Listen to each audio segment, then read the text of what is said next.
जय Hind, this is Sushil Singh. तो आज हम बात करेंगे फिजिक्स के नेक्स्ट पार्ट के बारे में। ठीक है, हमारा यूनिट चल रहा है फिजिक्स का, कौन सा? लाइट।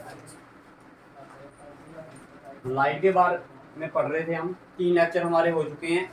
ये जो है हमारा 4th लेक्चर है, किसके बारे में? लाइट। ठीक है, तो बात करते हैं लाइट के बारे में। ठीक है, तो हम बात कर रहे थे किसकी? Spherical mirror. किसकी बात कर रहे थे? Spherical mirror. स्फेरिकल मिरर किसकी बात कर रहे थे? स्फेरिकल मिरर समझा दिया था मैंने इसके बाद बताया था इसकी कितनी टाइप्स होती हैं? 2 टाइप्स होती हैं। क्या होती हैं? 2 क्या होती हैं? टाइप्स होती हैं। एक होता है कनकेव और एक होता है कन्वेक्स। दोनों में फर्क भी बताया था आपको कि दोनों में क्या डिफरेंस है, कनकेव मिरर और कन्वेक्स मिरर में। ठीक है, तो अगर ये पूरा का पूरा क्या है? स्फेयर है। ये क्या है? पूरा का पूरा क्या है? स्फेयर। अब मैंने आपको बताया स्फेयर 2 तरह से हो सकता है। जहां तो उसका शेडेड पोर्शन कौन सा हो? बाहर वाला हो। जहां फिर शेडेड पोर्शन कौन सा हो? अंदर वाला हो। 2 ही तरह से हो सकता है ना। ठीक है, तो मैंने आपको समझाया था कि जो मिरर होंगे कनकेव और कन्वेक्स, ये इसी स्फेयर के कटे हुए पार्ट हैं। इसी स्फेयर के क्या हैं? कटे हुए पार्ट हैं। अगर इस मिरर को मैं इस स्फेयर को ऐसे करके काट दूं इधर से, और इसको भी यहां से काट दूं ऐसे ऐसे करके, ठीक है, तो जो इधर से मिरर बना, इसका शेडेड पोर्शन कौन सा है? बाहर वाला। और इस वाले का शेडेड पोर्शन कौन सा है? अंदर वाला। भाई वो मिरर, ध्यान से समझना, वो स्फेरिकल मिरर जिनमें शेडेड पोर्शन कौन सा होता है? बाहर वाला। और रिफ्लेक्टिंग सरफेस कौन सा होता है? अंदर वाला। That is known as concave mirror. और वो मिरर जिसमें क्या? शेडेड पोर्शन अंदर वाला और रिफ्लेक्टिंग पोर्शन बाहर वाला, उसे हम क्या बोलते हैं? Convex mirror. ये समझाया था आपको, ये समझा दिया था मैंने पहली वाली वीडियो में। जिसने नहीं समझा वो एक बार उस वीडियो को देख ले, फिर आपको समझ आ जाएगा। ठीक है, आज बात करनी है हमने इनके किसके बारे में? Parts of spherical. अब दिमाग में एक चीज लेके चलो। अब जब आप क्लास में स्फेयर बनाते हो, आदो कि ये 2D फिगर पे डिपेंड नहीं करेगा, 2D फिगर पे बनता भी नहीं है, बट जनरली किस फॉर्म में होता है स्फेयर आपका? इस फॉर्म में। और ये क्या होता है? इसका सेंटर होता है। इधर से लेके इधर तक के पॉइंट को क्या बोलते हो आप? सभी को पता है ना। ठीक है, अगर इधर तक का पता है तो समझो आपका आधा काम इधर ही खत्म हो गया। समझ आ गया? अगर इधर तक आपको पता है। ठीक है, अब समझाऊंगा आपको मैं इसके पार्ट्स, ताकि आपको आसानी से समझ आ जाए। ठीक है, समझ आ गया? देखिए, सबसे पहला पार्ट देखिए, centre of curvature.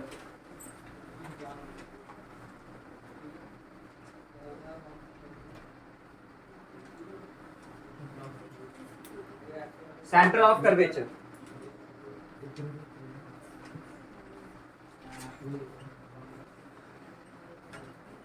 Centre of, समझना भाई सेंटर ऑफ कर्वेचर क्या था। लिखिए, डेफिनेशन लिखिए, फिर मैं समझाऊंगा। देखो, it is the centre of a, it is the centre of a imaginary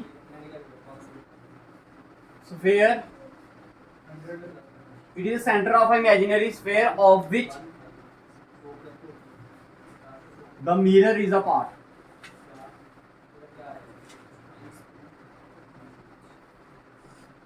ध्यान से समझिए, कहता है ये वो सेंटर है उस इमेजिनरी स्फीयर का जिसका वो मिरर क्या है? एक पार्ट है। अब बताता हूं मैं आपको, देखो क्या होता है, कहने का मतलब क्या है। अब मैं किसकी बताऊं, कौन सा मिरर बनाऊं? कनकेव बनाऊं या कन्वेक्स बनाऊं? चलो कन्वेक्स बना देते हैं। कन्वेक्स में शेडेड पोर्शन कौन सा होगा? अंदर वाला होगा। ऐसा ही होगा ना। अगर अब ये जो मिरर है ये किसका कटा हुआ पार्ट है? स्फीयर का। अगर मैं इस स्फीयर को पूरा ड्रा कर दूं, ये हर बार नहीं ड्रॉ करूंगा मैं, ठीक है, सिर्फ ये इस बार पहले वाले पार्ट के लिए समझा रहा हूँ आपको। ठीक है, फिर नहीं तो टाइम हो जाएगा काफी। ठीक है, अब देखो ये एक क्या है? ये कौन सा मिरर है? कन्वेक्स। क्लियर है सभी को? और ये जो अब ये किसका पार्ट होता है? Convex mirror. एक स्फेरिकल मिरर का पार्ट है। कौन सा पार्ट है? कटा हुआ पार्ट है भाई। एक क्या है? कटा हुआ पार्ट है। अब इस स्फीयर का क्या होगा? एक सेंटर होगा ना। तो सेंटर ऑफ कर्वेचर क्या है? It is the centre of the imaginary sphere. अब जब आप मिरर देखते हो तो क्या ऐसे होता है पूरा? इसका एक पीस ही होता है ना, ठीक है। कहता है ये वो सेंटर है इस इमेजिनरी स्फीयर का। दिमाग में सोचो, ऐसे करके आंखें बंद करो सारे और एक स्फीयर बना लो अपनी आंखों के आगे, ठीक है। और सोचो कि उसका ये क्या है, कोई सेंटर होगा, फिर उसको आपने काट दिया मिरर को। अब ये एक मिरर था, इसका ये सेंटर था, अब मैंने इसको क्या कर दिया, इधर से कट दिया। ये सेंटर क्या होगा, इस स्फीयर का क्या है, एक सेंटर है। इस इमेजिनरी स्फीयर का क्या है, सेंटर है, जिसका मिरर क्या है, एक पार्ट है। तो बड़ी आसान सी डेफिनेशन है, it is the centre of the imaginary sphere. ये वो सेंटर है उस इमेजिनरी स्फीयर का जिसका वो मिरर क्या है, एक क्लियर है। अगर ये कौन सा मिरर बनाया आपने, कन्वेक्स। अब मैं कनकेव के लिए भी बताता हूँ, आपको क्या बताता हूँ, कनकेव के लिए भी बताता हूँ। देखिए कनकेव के लिए डायग्राम कैसे आएगी, शेडेड पोर्शन, देखो सेंटर को हमेशा अंदर ही आएगा, चाहे आप कनकेव बनाओ चाहे आप कन्वेक्स बनाओ। इसका भी अगर मैं पूरे का पूरा मिरर ड्रॉ कर दूं, सफेद ड्रॉ कर दूं, तो इसका भी कोई क्या होगा, सेंटर होगा। कौन सा सेंटर होगा इसका, सेंटर को हमेशा किससे डिनोट करते हैं, कैपिटल सी से, स्मॉल सी से नहीं, कैपिटल सी से। अब बताओ, it is the centre of a क्या, spherical mirror of which mirror is a part. अब अगर इसको मिटा दूंगा मैं ऐसे करके, इसको क्या कर दिया, मिटा दिया, ठीक है। तो ये क्या आ गया, इसका एक सेंटर आ गया। इससे ये पार्ट का पूरे का, सोचो जब भी आप डायग्राम बनाओगे ना, कनकेव बनाओ या कन्वेक्स, तो सोचो हम पूरा क्या कर रहे हैं, सफेद बना रहे हैं, फिर बाद में उसको क्या कर दिया, काट दिया, फिर आपको याद भी हो जाएगा और कोई दिक्कत भी नहीं होगी, ठीक है। अब समझ आ गया इस वाले पार्ट का क्या है, ये समझ आ गया। सेंटर हमेशा किसका होगा, सफेद का ही होगा, ठीक है। सेंटर ऑफ कर्वेचर समझ आ गया। नेक्स्ट डेफिनेशन जो होती है वो क्या होती है, अपर्चर। मैं इसके नोट सेंड कर दूंगा आपको, ठीक है। अभी सिर्फ डायग्राम उतारने पे जोर डालिए, जो चीज समझा रहा हूँ, हिंदी में लिखवा रहा हूँ, जो बोल रहा हूँ, उसको उतारा करो पॉइंट्स को, ठीक है, ताकि आप बाद में जब आप पढ़ो तो आपको दिक्कत ना हो इसको समझने। खासकर डायग्राम उतारनी है आपने, ठीक है। पहला पॉइंट क्लियर सभी को क्लियर है, ठीक है। लिखिए भाई, नेक्स्ट लिखिए। अब देखिए भाई, एक डेफिनेशन और आती है आपकी। अब देखो, अब आपको पता है ये पूरे का पूरा क्या है, स्फीयर है। आपने इसको क्या किया है, काटा हुआ है। भाई जितना पार्ट को आप काटोगे ना, जो रिफ्लेक्टिंग पार्ट होगा किसका, मिरर का कटा हुआ पार्ट होगा, जहां जहां से वो रिफ्लेक्ट कर सकता है लाइट, जहां जहां से वो लाइट को क्या कर सकता है, रिफ्लेक्ट। भाई ये देखो, अभी ये रिफ्लेक्ट कहां से करेगा इस बार, क्योंकि ये तो अंदर से शेडेड है, तो रिफ्लेक्ट कहां से करेगा, बाहर से। तो मतलब इधर से लेके ये जो बाहर वाला पोर्शन है इधर तक, इसको क्या बोलते हो आप, अपर्चर। क्या बोलते हो, अपर्चर, APERATURE, अपर्चर। इसको डिनोट कैसे करते हो, जैसे ये M आ गया, इसको N मान लो, MN इज द अपर्चर। अब इस केस में भी अपर्चर क्या होगा, इधर से जहां से मिरर क्या कर सकता है, रिफ्लेक्ट कर सकता है, जहां जहां से भी मिरर क्या कर सकता है, रिफ्लेक्ट कर सकता है, उस पार्ट को आप क्या बोलते हो, उसका अपर्चर, ठीक है। तो ये आ गया आपका M, ये आ गया आपका M। ये जितना भी रेड वाला पोर्शन बना रहा हूँ ना मैं, यहाँ जहां से लाइट क्या कर सकता है, ये रिफ्लेक्ट कर सकता है, ये पूरे का पूरा क्या है, ये इसका अपर्चर। ये पूरा का पूरा क्या है, इसका अपर्चर। बताइए इधर तक क्लियर है सभी को। डेफिनेशन लिखनी है तो लिख लो, लिखो। डेफिनेशन क्या होगी, diameter of the reflecting surface, diameter of the diameter of the reflecting surface of spherical mirror, diameter of reflecting surface of spherical mirror, diameter of reflecting surface of spherical mirror। Clear है भाई। बताओ किसी को नहीं समझ आया तो बताइए। अपर्चर समझ आया, सेंटर ऑफ कर्वेचर समझ आया, भाई किसी को नहीं समझ आया तो बताइए। समझ आ गया सभी को, क्या होता है अपर्चर, ठीक है। मिरर का वो डायमीटर जहां से वो लाइट क्या कर सकता है, the part of the mirror, it is the diameter of the spherical mirror from the reflection take place. याद करने की जरूरत, क्लियर। अब भाई इस रिफ्लेक्टिंग सरफेस का कोई सेंटर होगा, बाकी ये वाला सेंटर नहीं बात कर रहा, इससे ये जो सर्कल है, ये जो सी बनाई है, सी टाइप दिख रहा है ना ये आपको, इसका कोई क्या होगा, सेंटर, इसका क्या होगा सेंटर। उस सेंटर वाले पार्ट को आप क्या बोलते हो, एक नया नाम दिया उसको आपने पोल। क्या नाम देते हो, पोल। इसको कैपिटल पी से डिनोट करते हो भाई, इसका बड़ा ज्यादा इंपॉर्टेंट आएगा। ये क्या आ गया आपका पोल, पी ओ एल। डेफिनेशन लिख लीजिए इसकी। देखो it is the geometric centre of a spherical mirror. It is the geometrical geometric center of spherical mirror. It is the geometric center of spherical mirrors reflecting surface. Spherical mirror reflecting surface. Clear है भाई, ठीक है। लिखो it is denoted by capital P. It is denoted by capital P. अभी तक 3 part बता दिए मैंने मिरर के आपको भाई, ये इधर तक बताइए, समझ आया, क्लियर है भाई सभी को। भाई किसी को दिक्कत इधर तक तो बताओ, ठीक है। अब पोल भी आ गया आपका, सेंटर ऑफ कर्वेचर भी आ गया। नेक्स्ट पॉइंट अपना लिखिए भाई, कितने पार्ट बता दिए मैंने, centre of curvature 1, aperture 2, pole 3। Fourth one लिखिए प्रिंसिपल एक्सिस। लिखिए प्रिंसिपल एक्सिस, लिखिए प्रिंसिपल एक्सिस। डेफिनेशन बहुत ही आसान है, लिखो the line joining the pole and the centre of curvature. The line joining the pole and the centre of curvature is known as principal axis. तो देखिए ध्यान से सारे भाई, देखो वो लाइन जो क्या करती है, पोल और सेंटर ऑफ कर्वेचर को जोड़कर कहां चली जाती है, बाहर चले जाती है। ये एक इमेजिनरी लाइन होती है, ठीक है। लाइन के साथ लिख लो, क्या लिखवाया मैंने डेफिनेशन आपको, लिखो it is an imaginary line. ठीक है, it is an imaginary line which join pole and the centre of curvature. ठीक है भाई, देखो ये पोल है आपका और ये क्या है, सेंटर ऑफ कर्वेचर। वो लाइन जो पोल और सेंटर ऑफ कर्वेचर में से निकल कर जाती है उसे आप क्या बोलते हो, प्रिंसिपल एक्सिस। इसी लाइन को आप क्या बोलते हो, प्रिंसिपल एक्सिस। अब दूसरे वाले केस में भी दोनों डायग्राम एक साथ बनाना, ठीक है भाई, ताकि आपको कन्वेक्स पूछे या कनकेव पूछे कोई फर्क ना पड़े। ठीक है, समझ आ गया भाई। कितने पॉइंट हो गए आपके, 4 हो गए। ठीक है, नेक्स्ट लिखिए, फिफ्थ वन लिखिए radius of curvature. Radius of curvature, radius of curvature, CURVATURE। भाई ये क्या होता है, लिखो it is the distance between the centre of curvature and pole.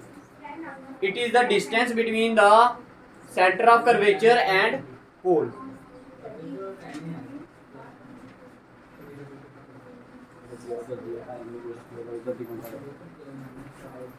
Radius of curvature, देखो इट इज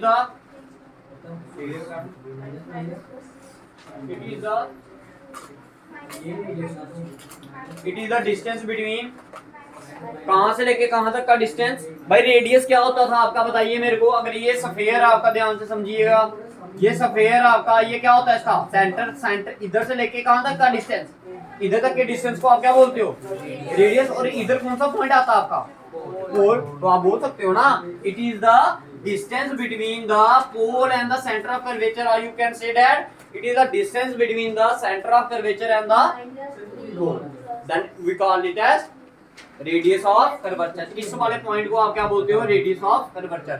देखो it is denoted by capital R।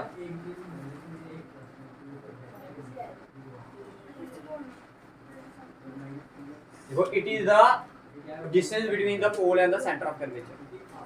ठीक है, it is denoted by capital R। ये इधर से कहां तक होगा, यहां से लेके यहां तक के आप क्या बोलोगे उसको, रेडियस ऑफ कर्वेचर। बताइए इधर तक क्लियर है सभी को, भाई क्लियर है सभी को। ठीक है,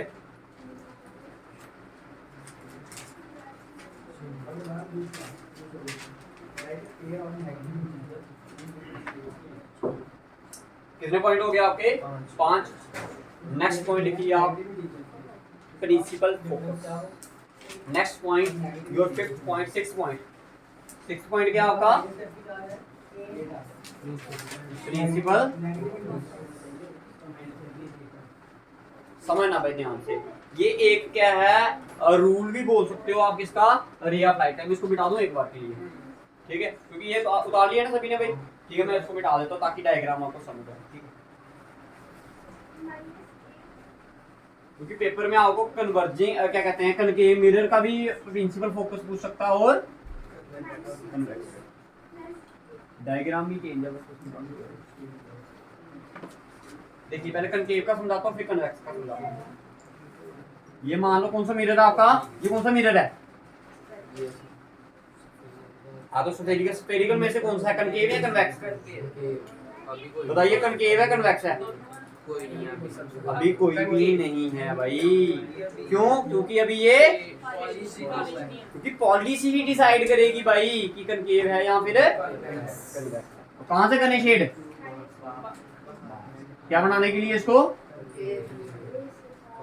अच्छा ये क्या आ गई इसकी,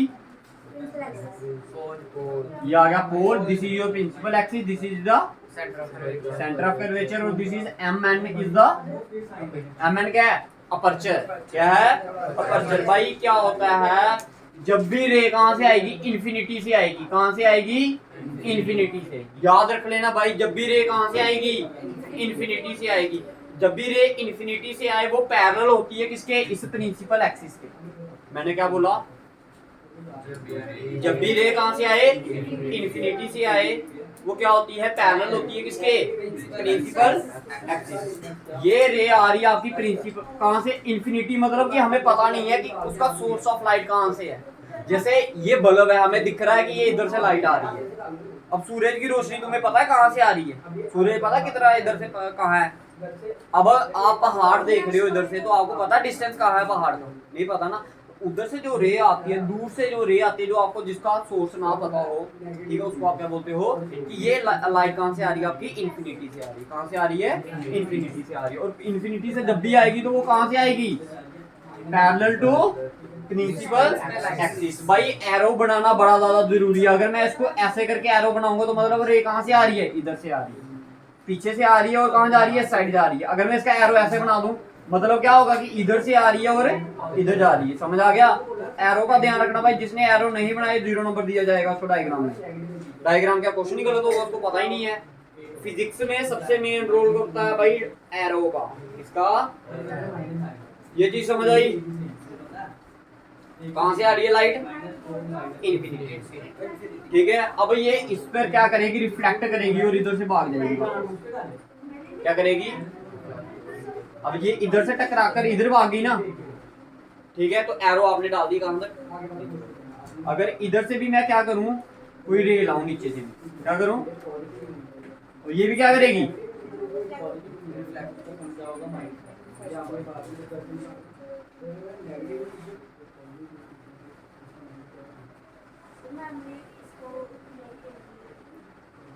ठीक है, ये कहां से आई रे? यहां से आई और इधर से रिफ्लेक्ट होकर वापस आ गई। ठीक है, जिस पॉइंट पर ये जाकर मिलेगी ना, ये पैरेलल रे जब आती है मिरर पे रिफ्लेक्ट कर जिस पॉइंट पर मिलती है उसे हम क्या बोलते हैं? Principal focus. इस वाले पॉइंट को आप क्या बोलते हो? एफ। क्या बोलते हो? एफ। और इस एफ का नाम ही क्या होता है? Principal focus. समझ आया? समझ आया? रेस कहां से आएंगी? इन्फिनिटी से आएंगी, मिरर पे स्ट्राइक करेंगी, उधर से रिफ्लेक्ट होकर प्रिंसिपल एक्सिस पर जहां पर जाकर ये मिलेंगी ना, उस पॉइंट को आप क्या बोलोगे? Principal focus. This is the case for concave mirror and what is the case for convex mirror? ये मान लो आपका क्या है? एक कन्वेक्स मिरर है। भाई जो मर्जी हो जाए, इसके पार्ट्स कहाँ होंगे? अंदर वाली साइड ही होंगे। पार्ट्स कहाँ होंगे? अंदर वाली साइड। ये कौन सा पार्ट है? पोल। ये कौन सा पार्ट है? Centre of curvature. अब लाइट इधर से आएगी या बाहर से आएगी? अगर इधर से आएगी तो रिफ्लेक्ट कर पाएगी, क्योंकि इसका पॉलिंग सरफेस कौन सा है? अंदर वाला। रिफ्लेक्टिंग सरफेस बाहर वाला। तो जब भी रे आएगी कहां से आएगी? बाहर से आएगी। ये मान लो इधर से आ रही है। कहां से आ रही है? इधर से आकर ये भाग जाती है। ये इधर से आई और इधर से भागी। समझ आया, समझ आया। अब ये जुड़ी कहीं पर नहीं जुड़ी ना, तो भाई इसको हमें खुद जुड़ाना पड़ता है, क्योंकि ये देखो भाई अगर मैं इधर से ऐसे कोई इमेज बनाऊंगा तो कहीं ना कहीं जाकर जुड़ेगी ना, ये रे को एक्सटेंड करूंगा भाई। जब रे को हमें खुद एक्सटेंड करना पड़ता है तो उसे हम करते हैं डॉटेड में। कैसे करते हैं? डॉटेड में। तो इसको मैंने ऐसे करके डॉटेड में किया, इसको भी किया डॉटेड में। भाई जिस पॉइंट पर जाकर ये मिली उसको हम बोलते हैं,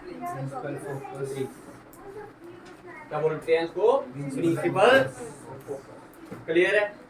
ठीक है भाई, किसी को दिक्कत है इसमें तो बताइए। ठीक है, ये किसके लिए? कन्वेक्स के लिए। वो कितने पार्ट हो गए आपके? 6 पार्ट हो गए। 7वां पार्ट लिखिए। 7वां पार्ट बहुत आसान है।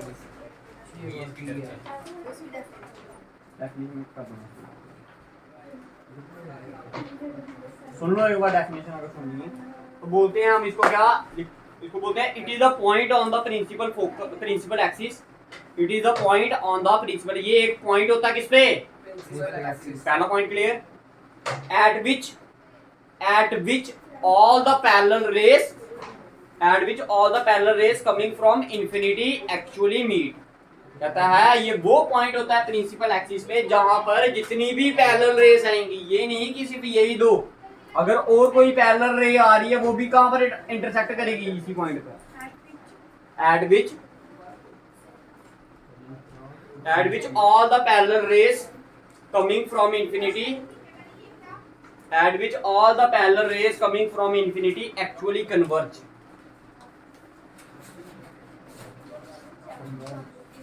और appear to diverge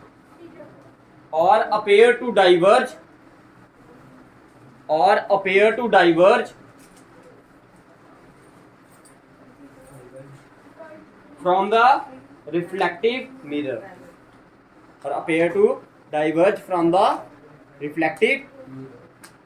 क्लियर? ठीक है, लास्ट वाली डेफिनेशन लिखिए, फोकल लेंथ। लास्ट वाली डेफिनेशन क्या है आपकी? फोकल लेंथ क्या होती है भाई? फोकल लेंथ हम बोलते हैं it is the distance between the focus and the pole. ये क्या होता है? डिस्टेंस होता है कहां से कहां तक का? फोकस से लेके पोल तक के डिस्टेंस को क्या बोलते हो आप? Focal length. देखो it is the distance between the pole and the focus. It is the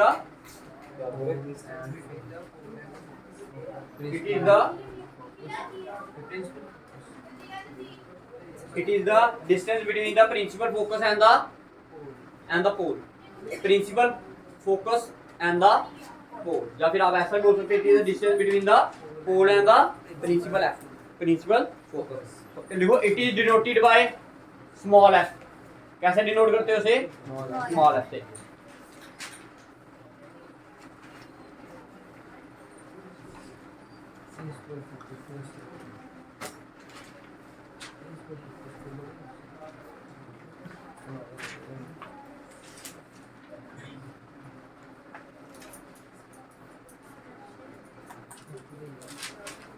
हो गया। अब भाई एक आपको मैं इसमें क्या करता हूँ, फॉर्मूला दिखाऊंगा आपको। देखो इसको किससे डिनोट करते हैं हम? फोकल लेंथ को स्मॉल एफ से। किससे? स्मॉल एफ से। मतलब ये इधर से लेके कहां तक का डिस्टेंस होता है? यहाँ तक का डिस्टेंस को हम क्या बोलते हैं? स्मॉल एफ से डिनोट करते हैं। कैसे करते हैं डिनोट? Small F. और याद क्या रखना आपने, फोकल लेंथ जो होती है वो किसके बराबर होती है? r upon radius of curvature. Radius of curvature को अगर आधा कर दोगे तो आपका क्या आ जाएगा? Focal length. बताओ ये समझ आ गया आपको सारा? बुक की सारे करवा देंगे पार्ट में आपको, ठीक है? मेरे को जहाँ तक लग रहा है कि पार्ट्स मैंने सारे करवा दिए आपको। इसके बेस पर एक क्वेश्चन आते हैं, एक दो क्वेश्चन आता है, वो मैं भी आपको बताता हूँ, ठीक है? अभी प्लस और माइनस का साइन भी आएगा, वो मैं आपको बताऊंगा थोड़ी देर बाद, ठीक है? क्योंकि जब आपको साइन कन्वेंशंस पढ़ाई जाएंगी ना, फिर उधर मैं आपको बताऊंगा कि भाई जो फोकल लेंथ होती है कनकेव मिरर की, वो पॉजिटिव होती है या नेगेटिव होती है, या फिर आपकी दूसरे वाले की क्या होती है? पॉजिटिव होती है। किसकी पॉजिटिव होती है और किसकी नेगेटिव होती है, ठीक है? वो हम करेंगे बाद में। तो सिंपल इसके न्यूमेरिकल है वो हम अभी कर लेते हैं। एक आधा क्वेश्चन लिखिए न्यूमेरिकल। देखो इफ द, पहले ये इफ द फोकल, देखो if the focal length of a spherical mirror, मिटा दूं इसको, मैं इसको मिटा दूं। देखो इफ द, क्या लिखवाया मैंने, if the focal length of a spherical mirror is 4 centimetre, focal length, हाँ, then what is its radius of curvature, then what is its radius of curvature।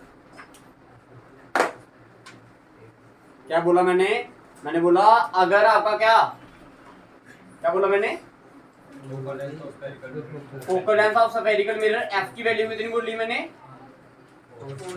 आपको आर की वैल्यू निकालनी है। किसकी वैल्यू निकालनी है, आर की। आपको पता है as we you know that, आपने एज वी नो दैट भाई एफ की वैल्यू क्या होती है, आर अपॉन 2। तो आप इस 2 को इधर मल्टीप्लाई कर दोगे तो क्या आएगा, twice of F equal to R. ठीक है, तो अगर ये कितना है 4, तो 2 इंटू क्या किया आपने 4 किया, तो ये आ गया आर की वैल्यू क्या आएगी 4 टू द 8 सेंटीमीटर, क्या आ जाएगा आपका रेडियस ऑफ कर्वेचर। क्योंकि फोकल लेंथ क्या होती है, रेडियस ऑफ कर्वेचर का क्या होती है, आधा। तो अगर आप ऐसा भी तो बोल सकते हो कि रेडियस ऑफ कर्वेचर क्या होगा, डबल होगा किसका, फोकल लेंथ। ठीक है, देखिए भाई जो चीज क्या होती है इसमें समझना आप। देखिए अगर ये आपका पोल है, ये आपका एफ है और ये क्या आपका सी, ठीक है, जितना इधर से लेके इधर तक डिस्टेंस होगा उतना ही इधर से लेके इधर तक का डिस्टेंस होगा। समझ आ गया मेरी बात। तो भाई इधर से लेके इधर तक का क्या होता है एफ, इधर से लेके इधर तक का एफ है, तो इधर से लेके इधर तक का भी क्या होगा एफ होगा। लेकिन इधर से लेके इधर तक क्या होता है पूरा आर होता है। तो आर की अगर मैं लिखना होगा तो कैसे लिखूंगा, एफ प्लस एफ क्या आ गया, ट्वाइस ऑफ एफ आ गया। क्लियर है, इसके बेस पर न्यूमेरिकल निकाल सकते हो आप। ठीक है, अगर फोकल लेंथ दी हो तो रेडियस ऑफ कर्वेचर निकालने के लिए बोलेगा, अगर रेडियस ऑफ कर्वेचर दिया होगा तो। क्लियर है भाई सभी को, बताओ किसी को अगर नहीं क्लियर है तो बताओ। इधर तक आज हमने किए हैं इसके पार्ट्स, किसके पार्ट, स्फेरिकल मिरर के पार्ट्स। सभी को क्लियर है। देखिए एफ की वैल्यू क्या थी 4, ठीक है, फॉर्मूला क्या होता है F equal to R upon 2। F की वैल्यू क्या है 4, ठीक है, ये मैंने लिख दिया। ये 2 इधर क्या कर रहा है मल्टीप्लाई, इधर जाएगा तो इधर डिवाइड कर रहा है ना, इधर जाएगा तो मल्टीप्लाई, तो 2 इंटू एफ आ गया। एफ की वैल्यू 4 थी, 4 टू द 8 आ गया, 8 आंसर आ गया। ठीक है, उसी तरह आपको अगर आर की वैल्यू दी हो, अगर आर मैं बोल दूं आपका 16 है, तो बताओ एफ कितना होगा, आर कितना है 16, हाँ एफ कितना होगा 8 होगा भाई, आर का आधा एफ का डबल आर, तो ये कितना हो जाएगा। ठीक है, अगर एफ बता दूं मैं अगर कितना है 22 है, तो बताइए आर कितना होगा, समझ आ गया। ठीक है, समझ आ गया। ठीक है, तो ये क्या थे आपके पार्ट्स ऑफ स्फेरिकल। कल इसका सबसे इंपॉर्टेंट टॉपिक करेंगे हम, दैट इज, कल इसका सबसे मेन टॉपिक करना हमने कौन सा, वो है आपका रे डायग्राम। भाई छुट्टी नहीं लगाना कल कोई भी, ठीक है, 5 नंबर का क्वेश्चन आता है उसमें से। ठीक है, कुछ रूल्स होते हैं इसके इमेज फॉर्मेशन के, क्या होते हैं रूल्स होते हैं। ठीक है, आज यही करते हैं, मैं आप देखेंगे थोड़ा सा पढ़ेंगे। ठीक है, तो एसएससी देख लेते हैं। ठीक है, क्योंकि एक ही सब्जेक्ट हो पाएगा भाई आपसे एक दिन, एक या 2 मैं एक ही पढ़ा पाऊंगा, क्योंकि मैंने 45-50 मिनट पढ़ाना है एक बार। ठीक है, कितनी बचाओगे वो आपको, अगर मैं 2 पढ़ाऊंगा फिर दूसरी वाली बता नहीं पाऊंगा। ठीक है, ये चीज़ समझ आ गई आपको सभी को, बताओ कोई कंफ्यूजन है सभी को। ठीक है भाई, सभी लिखिए भाई इमेज फॉर्मेशन के रूल्स लिखिए भाई। जितना आज मैं करवा रहा हूँ कल मैंने इसका टेस्ट लेना ही लेना है, मैं बोलूँ या फिर ना बोलूँ। ठीक है, जो नहीं आएगा वो खुद ब खुद इसको पता होना चाहिए कि भाई कल इसका टेस्ट है। ये मत बोलना कि मैं कल एब्सेंट था मैंने किया नहीं है, ये वो रीजन। ठीक है, अपने पास रखना है। देखिए इमेज, देखो रूल्स फॉर इमेज फॉर्मेशन।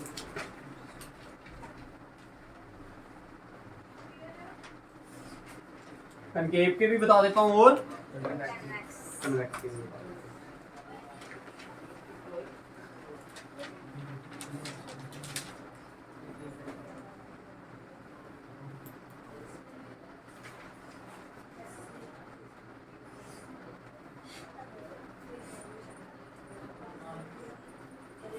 देखिए भाई, ये डायग्राम बनाता हूं मैं कनकेव के लिए।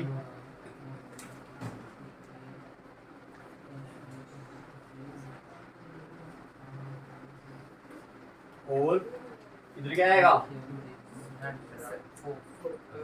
देन हमेशा याद रखना जो प्रिंसिपल एक्सिस होगी ना, क्या कहते हैं, जो इंफिनिटी से आएगी ना लाइन, वो इस लाइन से पीछे से आनी चाहिए। समझ आ गई मेरी बात?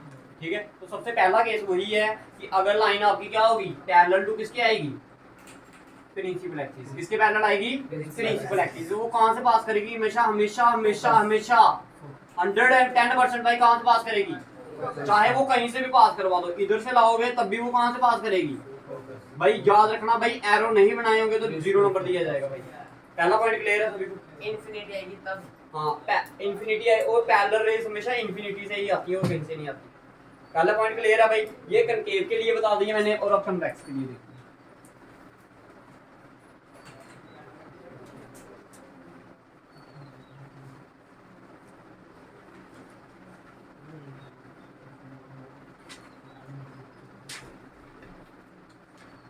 देखिए भाई, ये आई पैरेलल, क्या आई, इधर से टकरा कर वापिस मार दी। ठीक है, देखो ये लाइट, इधर देखो ये कौन सा मिरर है, कनकेव। कनकेव मिरर कौन सा होता है, कन्वर्जिंग होता है डाइवर्जिंग, कन्वर्जिंग। देखो ये लाइट आ रही है इधर से रिफ्लेक्ट होकर एक पॉइंट पर आकर क्या कर रही है, कन्वर्ज। और ये लाइट आई इधर से आकर ये कहां से भागी, फिर से डाइवर्ज। ये बाहर भाग रही है, ये क्या कर रही है, किसी एक पॉइंट पर मिलेगी। ये लाइट क्या कर रही है, एक पॉइंट पे मिल रही है, और ये क्या कर रही है, बाहर भाग रही है। लेकिन हम इसको क्या करेंगे, खुद मिलाएंगे। क्या करेंगे, पहला पॉइंट क्लियर है भाई सभी को? क्या लिखोगे, इसका रूल क्या होगा, जगह छोड़ देना भाई, मैं सेंड कर दूंगा इसके, ठीक है, नोट्स आपको। तो पहला पॉइंट क्या लिखना आपने, क्या लिखोगे कि अगर लाइट कहां से आएगी, हिंदी में लिख लो ये, अगर लाइट कहां से आएगी, if light comes from infinity और it is parallel to the principal axis, then it must reflected, then it must join या मीट एट कहां पर, फोकस। समझ आ गया?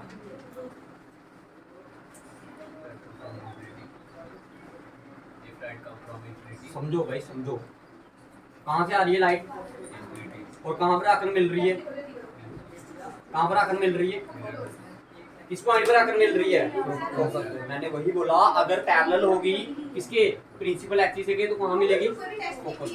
ठीक है, समझ आ गया?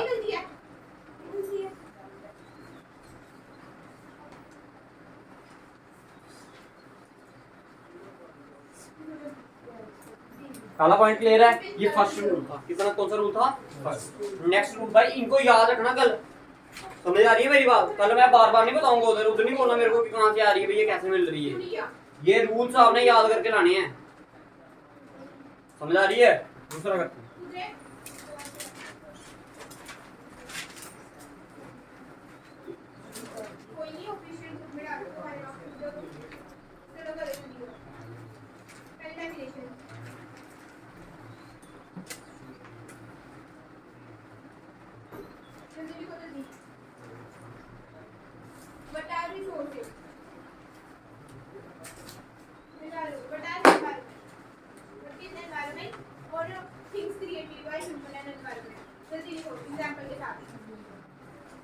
देखिए नेक्स्ट, मान लो ये आपका क्या है, ऑब्जेक्ट है। कहाँ क्या है, ये आपका ऑब्जेक्ट खड़ा है किस पे, प्रिंसिपल एक्सिस पे। इसकी जो लाइट है वो कहाँ से जा रही है, फोकस से निकल रही है। कहाँ से निकल रही है भाई, याद रखना, कहाँ से निकल रही है। पहले कहाँ से आई थी, पैरेलल आई थी, और कहाँ गई थी, फोकस में। अब अगर फोकस से जाती है तो फिर क्या हो जाएगी, वो पैरेलल हो जाएगी किसके, प्रिंसिपल एक्सिस।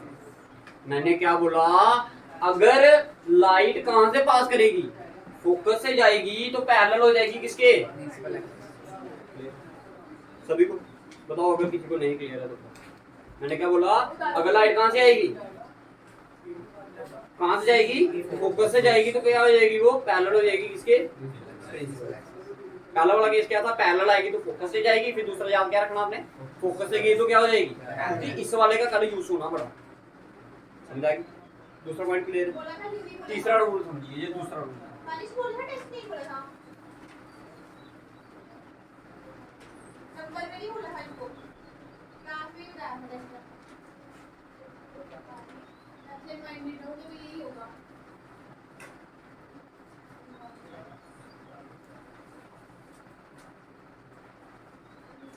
नेक्स्ट क्या है, नेक्स्ट में बोला जाता है कि अगर अगर कहाँ से लाइट जाएगी, सेंटर ऑफ कर्वेचर में से जाएगी, तो फिर सेंटर ऑफ कर्वेचर में से ही वापस आएगी।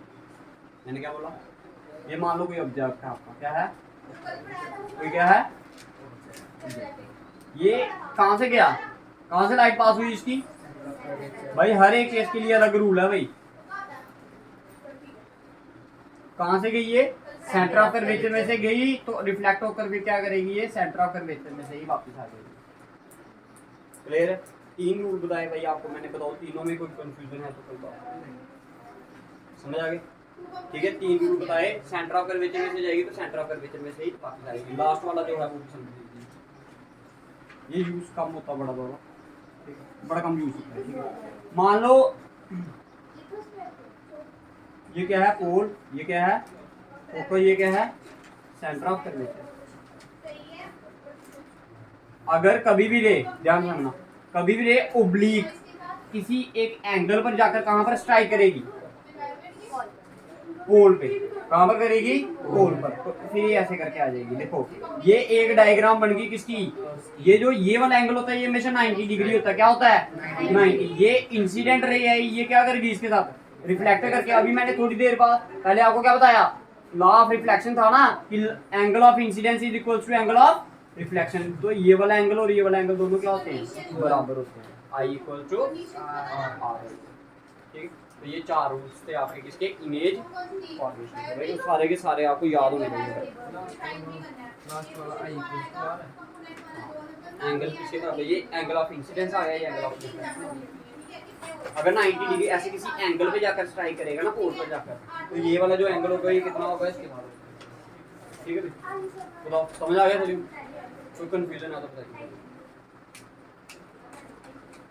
ठीक है भाई, सभी को खत्म। ठीक है, तो आज की क्लास यदि खत्म करते हैं। ठीक है, कल इसी का चीज़ों का टेस्ट है। ठीक है, उतार लीजिए।